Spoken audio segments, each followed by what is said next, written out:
Baka po talagang binabawasan ng dahon eh. Babawasan ko po ng dahon at napakalalago. Ititira ko lang yung nasa ibabaw. Ayan po, nabawasan ko na po ng dahon. Baka po sakaling mas mabilis lumaki yung mga laman niya. Mahaba po eh, tsagad rum sa ilalim.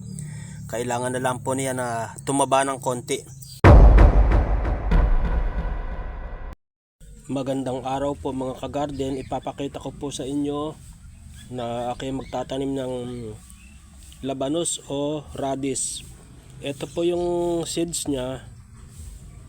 Isang pack lang po yung aking itatanim.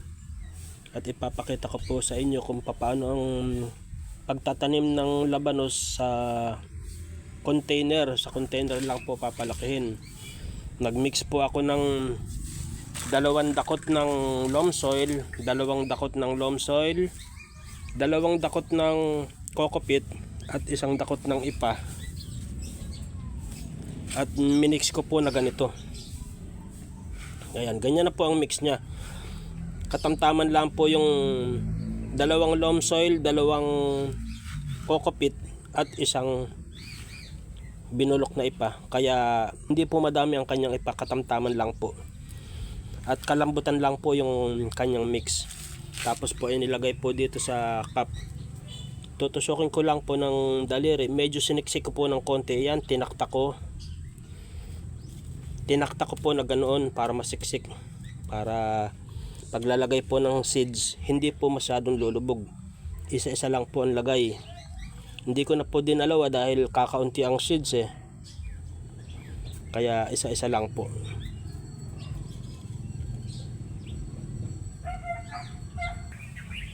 Kailangan po sisiksikin ng daliri yung kanyang paglalagyan ng seeds para pagka po nabasa hindi po lulubog. Ganyan lang po. Ayan. Pagkatapos po itatakip lang na ganyan. Isa-isa. Titignan po natin kung ilang araw po ito bago tumubo. Idedirekta na po agad natin sa naaarawan. Bahala na kung maulan. Ganun po talaga eh. Yan po ipalalakihin natin sa container bottle lang. At malaman po natin kung mapapabungan natin ng maayos. Ito po at natapos na mga ka-garden. Dito ko na po inilagay sa maaarawan. At dito ko na po didiligan sa tray. Hindi na po sa ibabaw. Sisip-sipin naman po yan eh. Diyan ko na po sa didiligan at aabangan ko po kung ilang araw bago sa tutubo. Aalamin po natin kung ilang araw bago sa tutubo. After 3 days po mga ka-garden, tumubo na po yung labanos. 3 days lang din po pala tumutubo na po ang labanos. Lalo na po kung ang seeds maganda. Magandang klase ho. Hindi po siya luma. Pagka po kasi luma maaaring matagal tumubo. Ito po 3 araw pa lang tumubo na. Pag laki-laki po ng konti niyan, ililipat na po natin sa kanyang kalalakihan sa container. Good morning mga ka-garden. Ngayon po December 26. Nung tumubo po ito December 21, 5 days na po ngayon. Ililipat ko na po ito ngayon sa kanyang container bottle para po hindi mabaluktot yung kanyang ugat. Kasi po ang tubo po ng ugat niyan isang diretso eh. Hindi po dapat umabot doon sa puwit ng cup at mababaluktot po. Yun po ang dahilan kaya nababaluktot ang mga tanim na labanos pag nabaluktot po ang ugat niya. Pag naglaman po yan, baluktot din. Kaya ililipat na po natin ngayong araw December 26. Let's go! Ito po mga ka-garden, inilipat ko na po dito sa mataas na taniman. Diyan na po siya lalaki, diyan na po siya maglalaman. Self-watering po yan. Pagka po diniligan at tumulo diyan sa ilalim, nandoon po yung tubig. Para po kung hindi man siya madiligan, meron siyang reserbang tubig sa ilalim. Idinemo ko lang po itong isa na ito At ipapakita ko na lang po mamaya pagka natapos ng lahat. Ito pong lupa na ginamit ko, bulok na ipa, loam soil, at saka po coco peat. Ganun po ang halo. 2 tabo na coco peat, 2 tabo na loam soil, at 4 na tabo naman po yung ipa. Dinamihan ko po yung ipa. Ayan, mas madami po yung ipa kaysa ron sa loam soil at saka sa coco peat. Kasi pagka po nabulok yung ipa, magsisilbing lupa din po yan. Madadamay na po yan sa coco peat at sa loam soil. Magiging lupa na po yan lahat. Okay po, tuloy na po ang trabaho. Ito na po mga ka-garden, ngayon ko lang na video, gawa ng mga nagdaan na okasyon. Ngayon ko lang na video ang ating itinanim na labanos.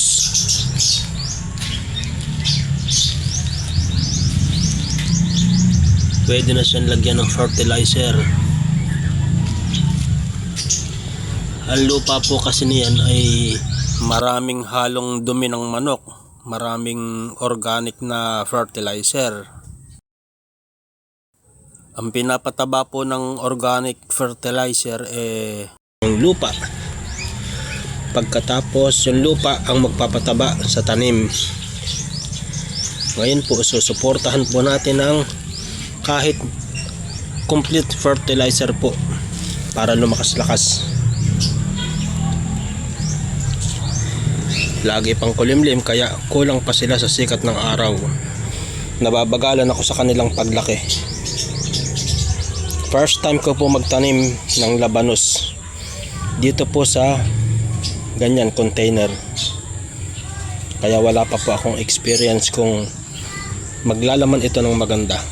Pero kailangan sa ganitong lugar, kailangan sinusubukan na lahat. Kasi sa kamahalan ng gulay at maliit ang space, kailangan susubukan po lahat para makapagtanim tayo ng sarili nating gulay.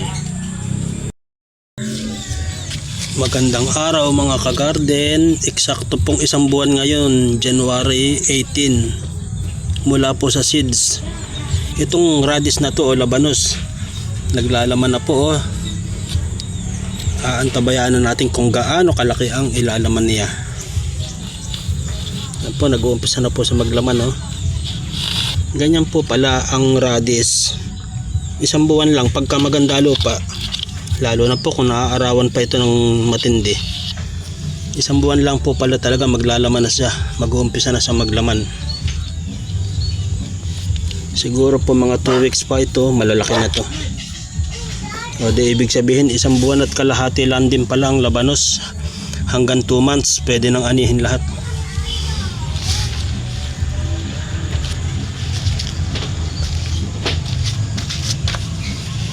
Ayan po, yan po mga puno niya.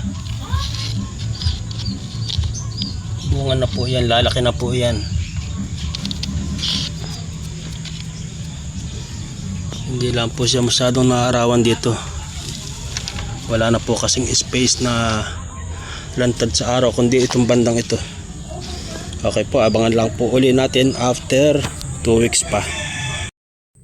Bibisitahin po natin ang ating labanos.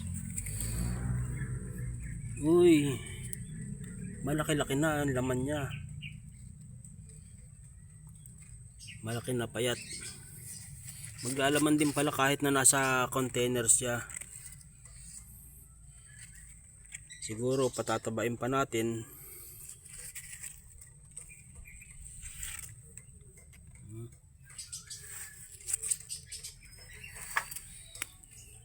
Malago siya, hindi ko alam kung binabawasan ng dahon ito . Ang edad po nito 1 buwan at 1 linggo.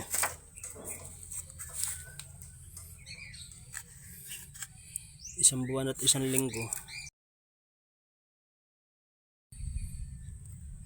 Abangan po natin kung gaano kataba ang ibubunga nitong labanos na to. Kaya pala yung ibang mga labanos na nabibili sa palengke, mahaba na payat. gawa ng parang katulad nito. Ayan o. Siguro po pag itinaarawan ng mga ayos, tataba na siya. Hindi ko alam kung iyan ay kailangan ng maraming tubig pag namumunga na, dahil hindi po tayo lagi nagtatanim ng labanos. Ito yung libreng buto lang po ito sa in-order ko na seeds. Patangay lang po siya, kaya ang ginawa ko po itinanim ko. Pero hindi po talaga ako manananim ng labanos Sitaw, talong, okra, ampalaya, yan po ang aking palaging tanim sa bakuran. Pechay, ganun. Good morning mga kagarden. Titignan po natin ang ating labanos.